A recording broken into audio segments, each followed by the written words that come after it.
Good morning, all, and welcome to 2 wonderful days of learning at Dynamic Landscapes. My name is Linda McSweeney. I'm the president of the Vermont School Library Association, and I'm here to introduce Adam Provost, who I am, is also AKA Bruce Wayne, and with VitaLearn. So give him a warm welcome, please.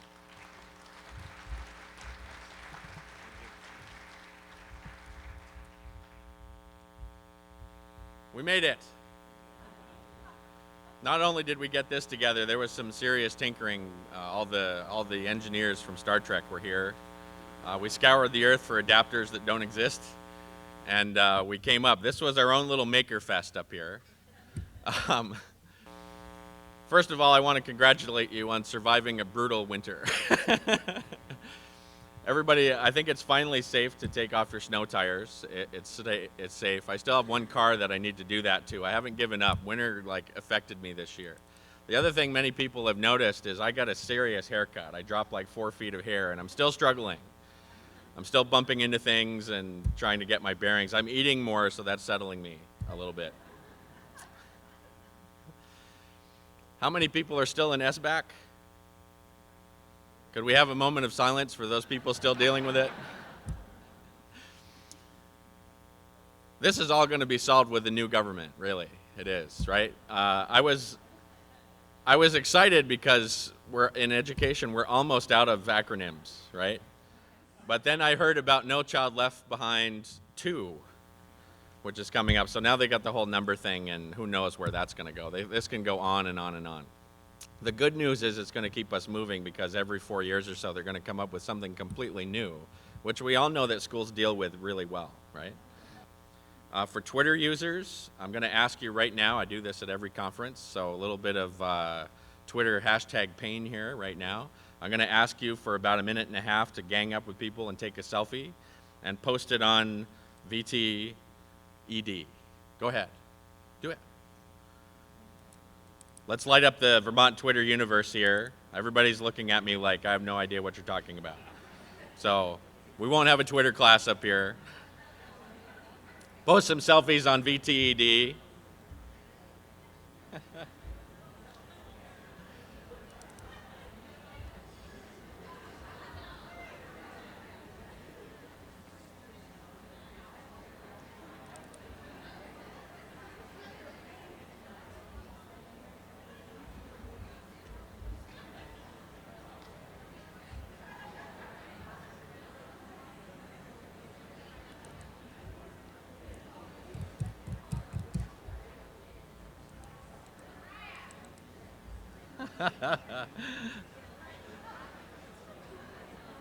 Huh? Hashtag VTED. Right up on the screen.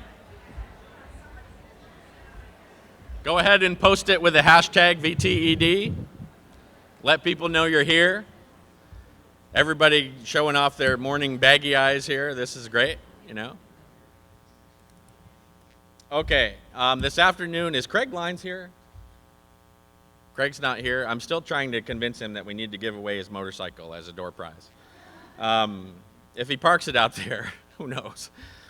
We have some great door prizes this afternoon. You have to be present to do it. And if you're not present, we'll have everybody individually send you email just to remind you that you missed something extraordinary. How many saw the late night show last night, David Letterman's last run?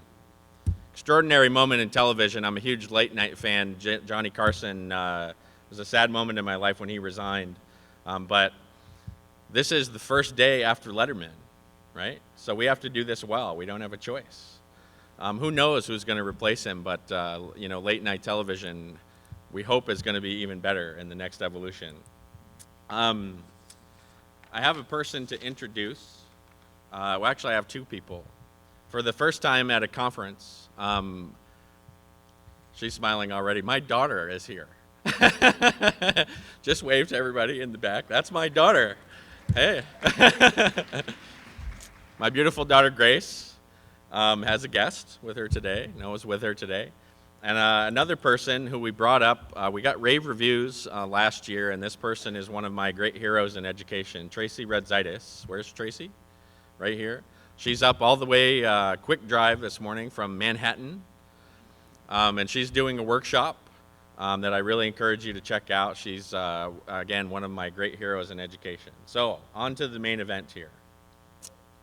We did our little Maker Fest, and we got things going for our keynote speaker. This is, by all information that I've ever seen, the youngest keynote speaker in Vermont history. Super awesome Sylvia is a 13-year-old girl from Northern California, and she is the star of Sylvia's Super Awesome Maker Show, which my children walked around for a couple years singing around the household. The very catchy tune. She is the inventor of the WaterColor Bot, a watercolor painting robot and kit, and she's not soon to be published anymore. She is published. She is an author at the bright age of 13. I've watched a ton of her stuff, and I've used a ton of her material to introduce a lot of creativity into education.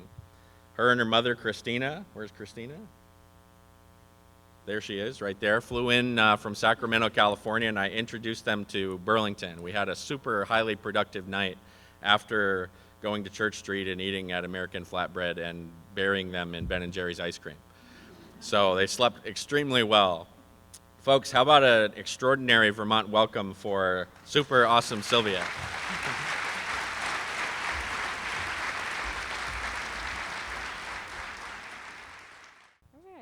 Hello, everybody. Like Adam said, my name is Super Awesome Sylvia. Okay, that's the title slide. All right. About 5 years ago, when I was 8 years old, my dad and I decided to make a how-to show on making fun and simple electronic and crafty projects called Sylvia's Super Awesome Maker Show. After showing it off at Maker Faire, it got really popular, and people wanted me to come and speak about my experiences. Maker Faire is an event for makers and creators of things to come and show off what they have made and inspire others to do the same. People come from all over the world to see makers, projects, and the event itself. Maker Fairs spread all over the world, inviting everyone to create and play. Since then, I've been to Rome, Switzerland, London, and a bunch of places in the U.S., including the White House, talking about making and getting girls into STEAM. That's awesome, because I want to inspire people to be more hands-on and try and make things. I want to try and get people to have more of a maker spirit. Here's a quick look at what the show is like. Sylvia's Super Awesome Mini Maker Show! Yeah!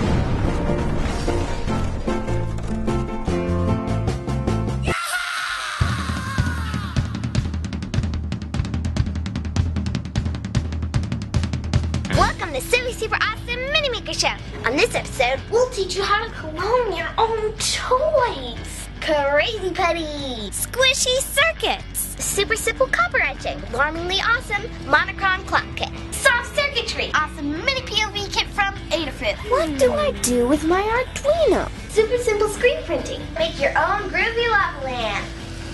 No heat required.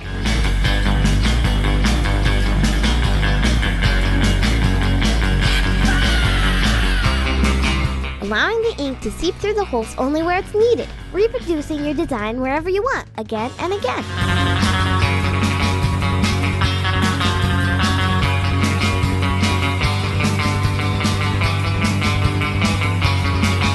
With other elements, like old curmudgeon oxygen, they don't like to share their electrons much, making them great electric insulators, keeping any charge from moving freely to other atoms. Get off my lawn. Hey, fine.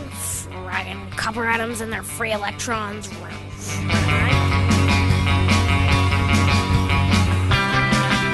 2 or more colors using multiple lined-up screens. Or even pop-up secret ninja faces. Hi-ya! Let's go!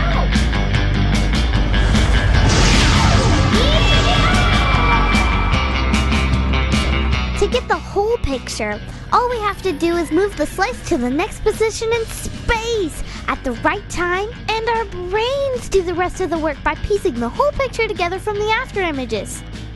And that's persistence of vision. I love brains. Brains. Brains.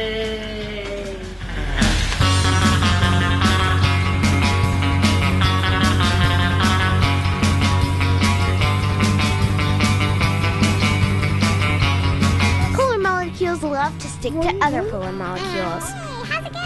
Hey, what's up? Okay, let's go. Yeah. 5 volts, move in, drop to 0, spring back, again and again. When you do this really quickly, you get sound. By using the tone function on the Arduino, it gives the speaker a square wave at the speed we give it, in hertz. That's all for this episode. Have fun, never stop learning, keep trying if something fails, experiment with your designs, respect your soldering iron. Don't be afraid to try new things. Experiment with different types of programs or games. Maybe try and write your own. Be sure and experiment with different types of colors, drawing ratios, show your friends, experiment with different types of metal. Be safe, bring your projects to the next level, and get out of there and make something. Yeah.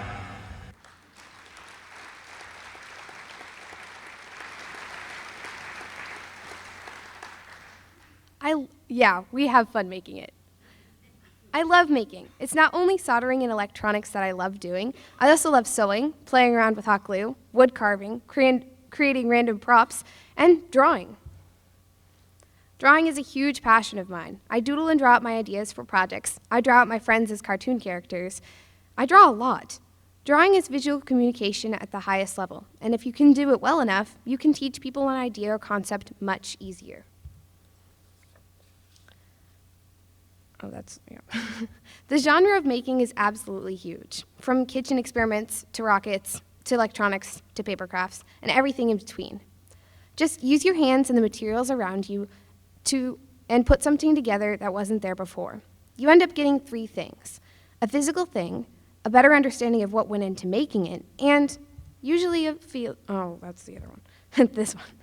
Usually a feeling of accomplishment and pride that goes deep and inspires you to keep going. I've been told by kids everywhere I go that I have inspired them in some way. Of course, I'm just a regular kid with a few videos on making simple projects, but sometimes that's all it takes. I'm inspired by awesome people and projects and hope to eventually make something like my idols. But like everyone else, I get a lot of my ideas from online, from blogs, social media, and especially Instructables.com, where anybody can, with a few minutes to document the steps of their creation, can become heroes to makers everywhere.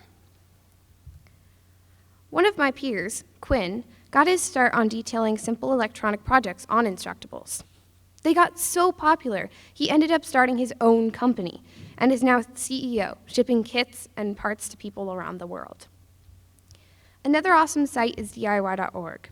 You can sign up as a parent-teacher to the kids with their own accounts, and you get access to thousands of ideas, plans, and projects, with goals for earning badges, even physical badges too, to become an expert at that skill. And you can talk to people about what you are doing and share photos, videos of your creations. Not to mention, help is available for anyone that needs it. It's absolutely wonderful. So, you want to teach your students or kids a project? Try it yourself first, then do it with them. Go online, look up a cheap and simple project, get the supplies, and give it a go. Making and doing things out of your comfort zone is kind of scary, and you don't really want to do it. Everyone has experienced that. I know. I did a pre-recorded video on YouTube a couple of times, and now everyone wants me to come up and speak on stage from memory. Being afraid to mess up or fail is completely normal. You'll learn from your mistakes. Even I have issues with failing. It's not messing up or getting frustrated on, it's not just getting frustrated on projects. Up here right now, I'm a bit afraid that I will screw up here, and you won't understand what I'm trying to say. If I do mess up, I hope to learn, and next time I talk in front of people, I will remember what to do. At least I'm here trying my best. If anything, I can be an inspiration for people to go out of their comfort zone, even if it's not perfect. Something I try hard to do is to finish a project the right way, but sometimes that doesn't go so well. One time, I was trying to make an electric watch, and I soldered the clock chip in backwards, and when I tried to heat up the solder to take it out, I melted the chip and the board itself. Another time, I was most of the way finished creating an episode on surface mount technology. But while I was putting the kit together, it was so frustrating that I couldn't even get 3 components in without screaming. Surface mount components are tiny, usually smaller than a grain of rice. You breathe in slightly and they fly onto the floor, never to be found again. It's so frustrating. These are just a couple of the many failures I've had while trying to learn something difficult. Let me go back. I'm sure everyone has had a similar experience. You may feel bad, but give it some time. The most important part is to do lots of projects. Everyone that works is a step up, and everyone that doesn't is likely to teach you something too. You might eventually work up the courage to go back to that project again, get the right parts, and try again. After doing a whole bunch of slightly different projects, chances are you or your students might suddenly realize the crossover between projects, and what was once hard to understand and put together suddenly falls into a place and is completed with a newfound understanding of how the world works, hopefully. A slightly more successful project of mine I've been making for fun is my very own electric go-kart. Using spare pieces of steel from an old bed frame and scrap components, I'm learning to weld and work with metal and an angle grinder and learn about torque, gear ratios, and many other awesome things. I drive it around a bit if it doesn't fall apart, and it's really fun. It took a lot of work and persistence, and one day I hope I can document my journey and show everyone what it's like to make something bigger than a 5-minute video can show. Looking back on the videos I did 4 years ago sure does feel like a time machine. That's not. I've been so busy in 6th, 7th, and 8th grade that I haven't made time for a blog post or videos much. I feel bad for leaving everyone out of the adventure, so I planned on reinventing things a bit. Here's my relaunch video explaining what I will be doing. Hello everyone, it's me, Sylvia. I've got glasses, different hairstyle, and a cold. Yes, I am alive! I just haven't been posting any videos and being very boring. I was busy with some conferences, Maker Faire Rome, the Arduino book, the how-to project book that I made that's all about one of the episodes and all about Arduino. And I'm having upcoming talks, and there was past talks. I was busy with a bunch of stuff. Robo games, there was tons of things that I was busy with, and I'm really sorry. I should have been making videos, and basically, I'm redoing my channel. I'm older, I'm 13, and it's going to be a lot different than it was from when I was 8. There's going to be so many more new and cool and interesting things, and I really hope you like them. This will include blogs of my adventures around the world, little just peeks into my life behind some of the things that I've been doing. I'll also have super quick time-lapse videos of little projects and drawings, like drawing tutorials, a lot of really fun, quick projects. I'm also going to try and make drawn animated quick films, just funny little skits. I've been really interested and started getting really passionate about drawing, and I want to try and draw as much as I possibly can and get better. I think that will be really fun to show you guys. Maker shows, because I know you guys love those, and I miss making them. Yes. Also have super simple tutorials. The next super simple tutorial is going to be about origami. Super quick, super simple, super fun. I want to try and get as many videos as I can in shorter time frames. So you guys have things that you can reach out to and do and actually get out there and make something. So what you're going to expect soon is videos about Maker Faire 2015. It's coming really soon. We're leaving tomorrow, which is going to be pretty awesome. I'm super excited. I can't wait to meet old friends and make new friends. I'm super excited for what people are going to bring this year, and you're going to see my adventure in Maker Faire 2015. I'm also going to be going to Dynamic Landscapes in Vermont. I will document that adventure too. And guess what? I'm going to Australia! Another country, guys!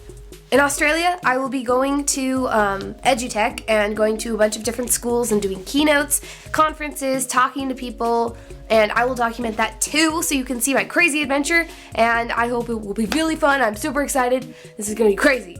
There's also going to be summer videos, which, the summer is coming up. I'm almost done with 8th grade, and this is going to be pretty amazing. I will make sure that I will make as many videos as I possibly can. There will be maker shows, there will be super simple tutorials, there will be time lapses, there'll be everything.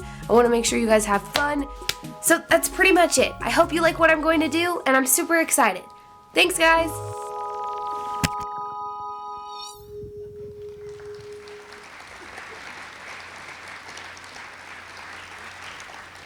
So yeah, I'm super excited about that. So I find that when kids figure out how easy it can be to teach each other, they'll jump at the chance, like my little paper froggies here. Learn it once, and you'll find yourself making them in class whenever you have a second and a piece of paper. Distractions are healthy, right? Speaking of distractions, way back in 2013, my school decided to give us a week off for President's Day. My dad and I figured it might be fun if I go and make something a little larger than my usual projects. So I drew up some plans for a painting robot and spent a week in Sunnyvale, California with the Evil Mad Scientist Labs, a local electronic kit company. After a week or so of tinkering, lots of help, failing, and trying crazy things, I did it. It didn't work very well, but I had made my painting robot. This wasn't just for fun. I had made it for, it wasn't just for fun. I'd hoped if I had made a working robot, I could enter it into RoboGames, an international robotics competition, which I had gone to and loved ever since. After about 2 months of improving the bot, I felt like it was ready and entered into the art robotics category and won second place. It was an amazing experience to be one of the competitors instead of just watching them. 2 weeks before RoboGames, out of the blue, the White House invited me to their science fair. Without another project, I figured, why not? And I took my painting robot, and I'm glad I did. Well, that's the second place. This is the White House. After having a great time at RoboGames, enough people asked us to buy it, we decided we wanted to share our project with everyone, and created a Kickstarter to make it into a kit. After only a month, we raised nearly $90,000, and is now available for anyone to buy. Oh yeah, so Kickstarter was amazing. Okay, so I'm gonna start a demo here. Take this. Alrighty, let me go back on here. Sorry about this. Computer was sleeping. Alrighty, so have Adam come up here. So camera, I don't know where you were. Camera. Oh, can you come up? Oh, okay. Well, we'll just, yeah. My workshop, if you signed up for my workshop, you can see the WaterColor Bot working up close, and I also have another demo that you can see, and you can talk about the book too. So I'm going to start this. It's a little laggy, but it's getting the water. Yeah, should be working. Demos, they never work. So the WaterColor Bot is, like the name says, a watercolor painting robot. It sort of works like an Etch-a-Sketch. It uses the X and Y axis to paint a picture. It has a little carriage that holds the paintbrush and moves it around. It can paint awesome things. If I could show you the program, I would, but like I said, if you signed up for the workshop, you can see it up close. So the WaterColor Bot can work with pens, pencils. It can, let me show you an example. Well, this is an example of what it can do. Let me show you. So this is something that we'll do later using Scratch. Let me show some examples here. So that's one of the examples, a little rainbow. Can also do stipple gen, which is making darker, like thick dots in the darker parts of an image and light dots or almost no dots in a lighter part of the image. And so you can make kind of like photos. And then this one, watercolor painting of the earth. One of the first sort of testing of the WaterColor Bot, figuring out fills for paintings. So there's a circle fill and a vertical fill, horizontal, diagonal, weird squiggly fill, stuff like that. So I was having this finish. If we had the video, you'd be able to see it. I'm sorry. I will show it to you after it finishes. But yeah. Right, sorry. So, thanks to awesome programming, we've set it so your students can program a painting as if it was a logo turtle inside of Scratch or Snap. Me and my dad and a couple of other people decided that we could use Scratch to move blocks around to, I think it's finished, to make our own painting in Scratch. So it would be easier for like people who aren't too used with programming to use it. So here, wait one sec. And here it is, the Dynamic Landscapes logo.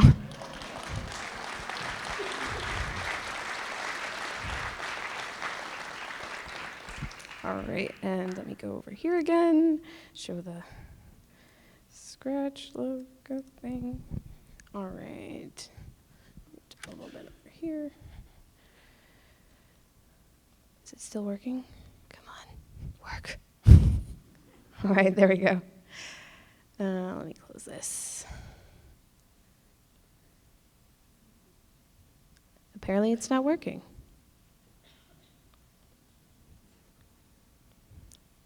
Failure is always an option. All right, well, what it was supposed to do is make the Sierpinski triangle. This is the Sierpinski triangle, an example of that. I don't know why it's not working. I will fix it later. So definitely come check that out at the thing I have later. All right. Okay, that is later. So, and there's a bunch of other things it can do. I showed examples earlier, and I think it's really cool. And we've sold a bunch, and we've had a lot of people like come to us and say, this is wonderful, I love it.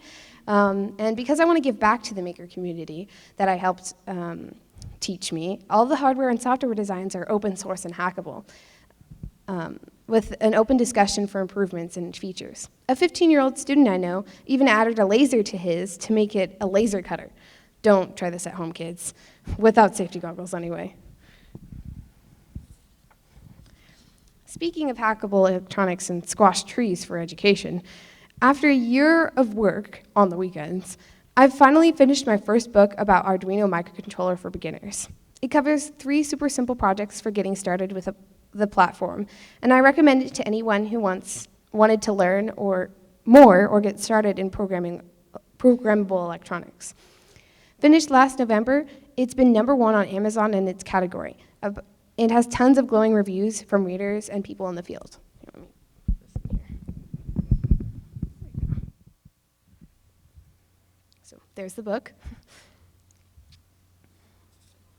If you haven't seen an Arduino before, they're a great way to get into programmable hardware. You just write or paste some code on a computer, upload it to the board with a USB cable, and you've got your programming running on a chip, capable of reading data from switches or buttons, or blinking lights, turning motors, almost anything you can think of.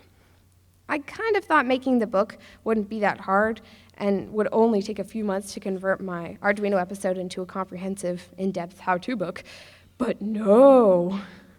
Of course, I'd never really made a book before, and I've never written and drawn so much over such a long time. Amazingly enough, it was only 4 months late. Different from the video I made when I was 9, we added a totally new and original project that turns input into output on the fly. And we walk the reader through basics of programming, compilers, and doing math and code. Characters like Variable Dog and Compiler Bot help you understand how it all works together with their fun robot friends, SmartBot, CodeBot, and all the rest. We also jammed it full with science fair project ideas, experiments to try, and basic plans on about how to extend and improve the projects for advanced peeps. Here's a fun project from the book. I call it the Riff, a really simple musical instrument project I made up when I was 9, using an Arduino, just a few lines of code, a battery, and a speaker. It's fun to play with and change around, even if it can get a little annoying. So since I don't have a camera, I'm just gonna play it for you from the speaker. So if you can see the tiny little blue Arduino right here, and the speaker, and the battery.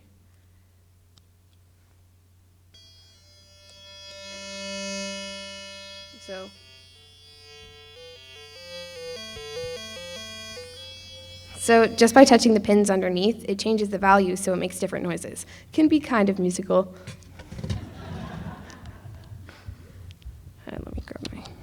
All right. The Riff, like I said, the Riff listens to the data coming from the analog input to choose what notes to play.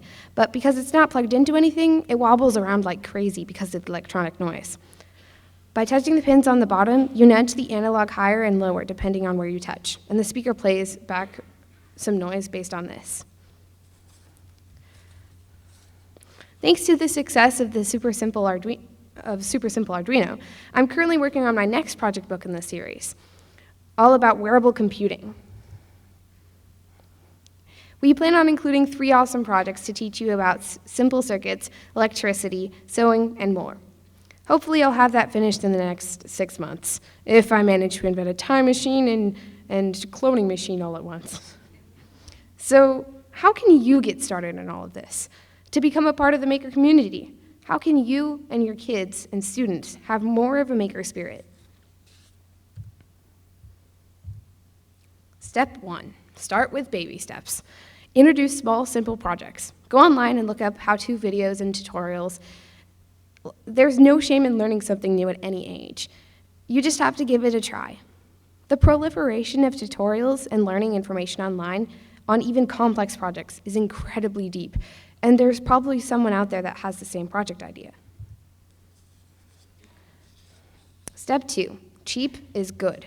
Don't stress over expensive tools or software and lots of supplies. Toilet paper tubes and glue can be enough to build a bridge. And off-brand electronics often work the same as name brand. Why pay more for something that may just be another unsuccessful learning step anyway? Step 3, remember failure is always an option. As you saw when I was doing my demo, failure is always an option. Know and teach that it's totally okay to mess up sometimes. You will learn from your mistakes, and next time you'll remember a little more of what to do. Every time you mess up or fail, you learn something. A positive attitude after a misstep will always help when it's time to try again. Step 4, don't forget to be the student too. Work with the kids in making the same project at the same time.